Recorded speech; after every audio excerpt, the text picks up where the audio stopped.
ಹರೇ ಕೃಷ್ಣ. ಅಧ್ಯಾಯ 2 ಶ್ಲೋಕ 19.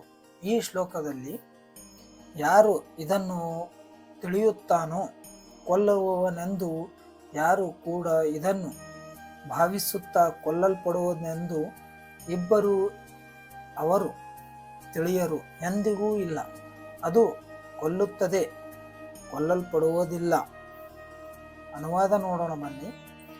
ಜೀವಿಯು ಕೊಲ್ಲುತ್ತಾನೆ ಎಂದು ಭಾವಿಸುವವನಿಗೂ ಅದು ಕೊಲ್ಲಲ್ಪಟ್ಟಿತು ಎಂದು ಭಾವಿಸುವವನಿಗೂ ತಿಳುವಳಿಕೆ ಇಲ್ಲ, ಏಕೆಂದರೆ ಆತ್ಮವು ಕೊಲ್ಲುವುದೂ ಇಲ್ಲ, ಕೊಲ್ಲಲ್ಪಡುವುದೂ ಇಲ್ಲ. ಭಾವಾರ್ಥ ತಿಳಿಯೋಣ ಬನ್ನಿ. ದೇಹಸ್ಥ ಜೀವಿಗೆ ಮಾರಕ ಆಯುಧಗಳಿಂದ ಗಾಯವಾದಾಗ ದೇಹದೊಳಗಿನ ಜೀವಿಯು ಸಾಯುವುದಿಲ್ಲ ಎನ್ನುವುದನ್ನು ತಿಳಿದುಕೊಳ್ಳಬೇಕು. ಮುಂದೆ ಹೇಳುವ ಶ್ಲೋಕಗಳಿಂದ ಸ್ಪಷ್ಟವಾಗುವಂತೆ ಆತ್ಮವು ಎಷ್ಟು ಚಿಕ್ಕದು ಎಂದರೆ ಯಾವ ಐಹಿಕ ಆಯುಧವೂ ಅದನ್ನು ಕೊಲ್ಲಲಾರದು. ಜೀವಿಯನ್ನು ಕೊಲ್ಲುವುದು ಸಾಧ್ಯವೇ ಇಲ್ಲ. ಅದರ ಆಧ್ಯಾತ್ಮಿಕ ಸ್ವರೂಪವೇ ಇದಕ್ಕೆ ಕಾರಣ. ಸಾಯುವುದು ಅಥವಾ ಸತ್ತೆ ಎಂದು ಜನ ಭಾವಿಸುವುದು ದೇಹ ಮಾತ್ರ. ಹೀಗಂದೇ ಮಾತ್ರಕ್ಕೆ ದೇಹವನ್ನು ಕೊಲ್ಲುವುದಕ್ಕೆ ಬೆಂಬಲ ಉಂಟು ಎಂದು ಅರ್ಥವಲ್ಲ.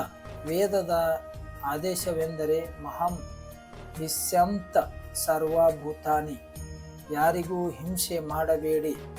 ಜೀವಿಯು ಸಾಯುವುದಿಲ್ಲ ಎನ್ನುವುದು ಅರಿವು. ಪ್ರಾಣಿವಧಂತೆ ಪ್ರೋತ್ಸಾಹ ನೀಡುವುದಿಲ್ಲ, ಅಧಿಕಾರವಿರುವುದಿಲ್ಲ. ಯಾರನ್ನೇ ಕೊಲ್ಲುವುದು ಹೇಸಿಗೆ ಕೃತ್ಯ. ಇದಕ್ಕೆ ರಾಜ್ಯದ ಕಾನೂನಿನಿಂದಲೂ ಭಗವಂತನ ನಿಯಮದಿಂದಲೂ ಶಿಕ್ಷೆಯಾಗತಕ್ಕದ್ದು.